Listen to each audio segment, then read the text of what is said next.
खुलुमबाय लोगोफोर guide Bodoland YouTube चेनेलाव बयखौबो बरायबाय आरो जायफोर बिथांमोना गाइड बड'लेण्ड इउटुब चेनेलाव गोदानै फैनाय लोगोफोर चेनेलखौ साबस्क्राइब खालामना होदो आरो लोगोसे बेल आइकनखौबो थुनानै ला लोगोफोर जाहाथे जेब्लानो आं भिडिअ आपल'ड होयो अब्लानो नोंथांमोनाव थाबैनो मोनहैयो।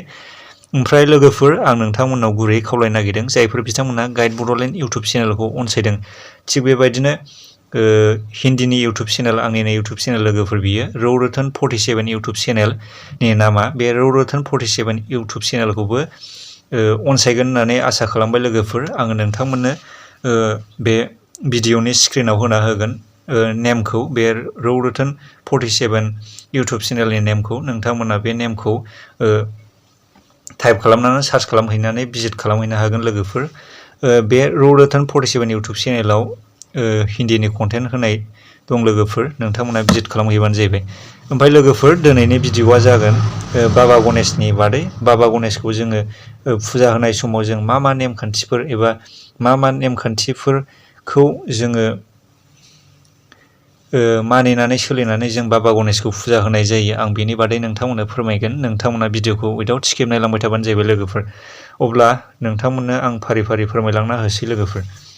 जुदि नोंथाङाबो बाबा गणेशखौ गोजोन होनो एबा खुसि खालामनो सानदोंब्ला माखासे नेमखान्थिफोरखौ मिथिना लानाया जोबोद गोनांथार लोगोफोर।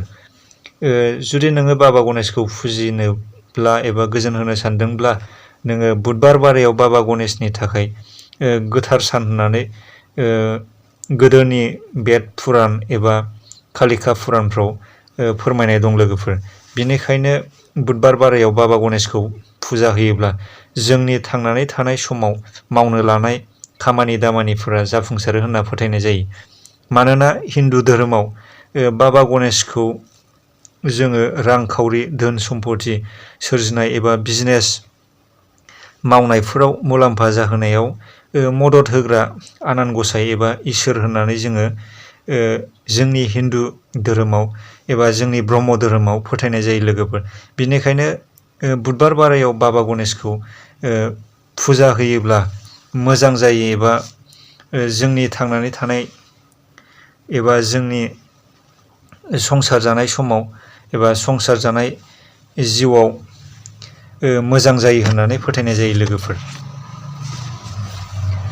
ओमफ्राय बुधबार बारायाव बाबा गणेशखौ फुजा होनाय समाव बाबा गणेशनि नामाव एबा बाबा गणेशनि मुङाव गुर एबा गणेश लादु गणेश लादुखौ जोङो प्रसाद होयोब्ला बाबा गणेशजों लोगोसे बिमा लोक्षियाबो खुसि जायो होननानै फोथायनाय जायो लोगोफोर।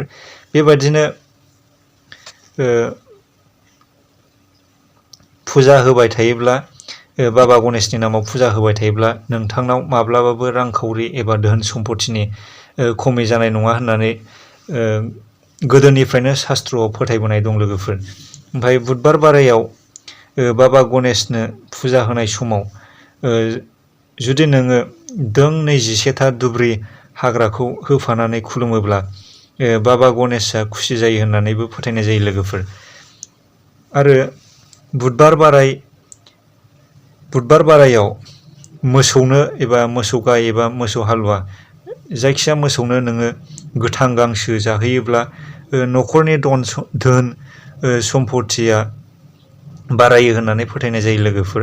आरो लोगोसे इसोरनिफ्राय नोङो हाजासे अननाय होजागोन लोगोफोर। आरो नों मावनो लानाय गोबां रोखोमनि खामानिफ्रानो नोंनि जिउआव जाफुंसारनायनि लामायाव फैयो जुदि नोङो बुधबार बारायाव मोसौनो गोथां गांसो जाहोयोब्ला। ओमफ्राय लोगोफोर बुधबार बारायाव बिमा दुर्गाखौ खुलुमोब्लाबो जिउआव जोङो गोबां रोखोमनि मुलाम्फा जायो होननानै गोदो गोदायनिफ्राय जों शास्त्रआव मोनबोनाय दं लोगोफोर एबा शास्त्रआव बेफोर माखासे बाथ्राफोरखौ मानिनानै गोदोनिफ्रायनो सोलिबोदों लोगोफोर। ओमफ्राय बुधबार बारायाव बाबा गणेशनि खाफालाव सिन्दुर फुनोब्लाबो जिउआव मावनो लानाय गोबां खामानिफोरखौनो जोङो जाफुंसारो होननानै फोथायनाय जायो लोगोफोर।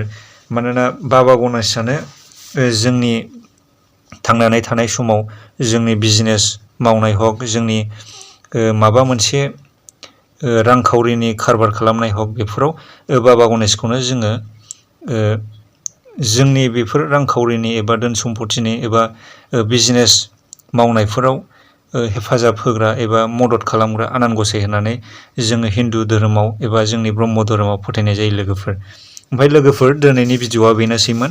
ओमफ्राय जायफोर बिथांमोना गाइड बड'लेण्ड इउटुब चेनेलाव गोदानै फैदों लोगोफोर, चेनेलखौ अननानै साबस्क्राइब खालामना होदो। बेनोसै लोगोफोर दिनैनि भिडिअआ। भिडिअखौ जोबजासे नायनायनि थाखाय बयनिसिमबो गोजोननाय जासिहरबाय लोगोफोर।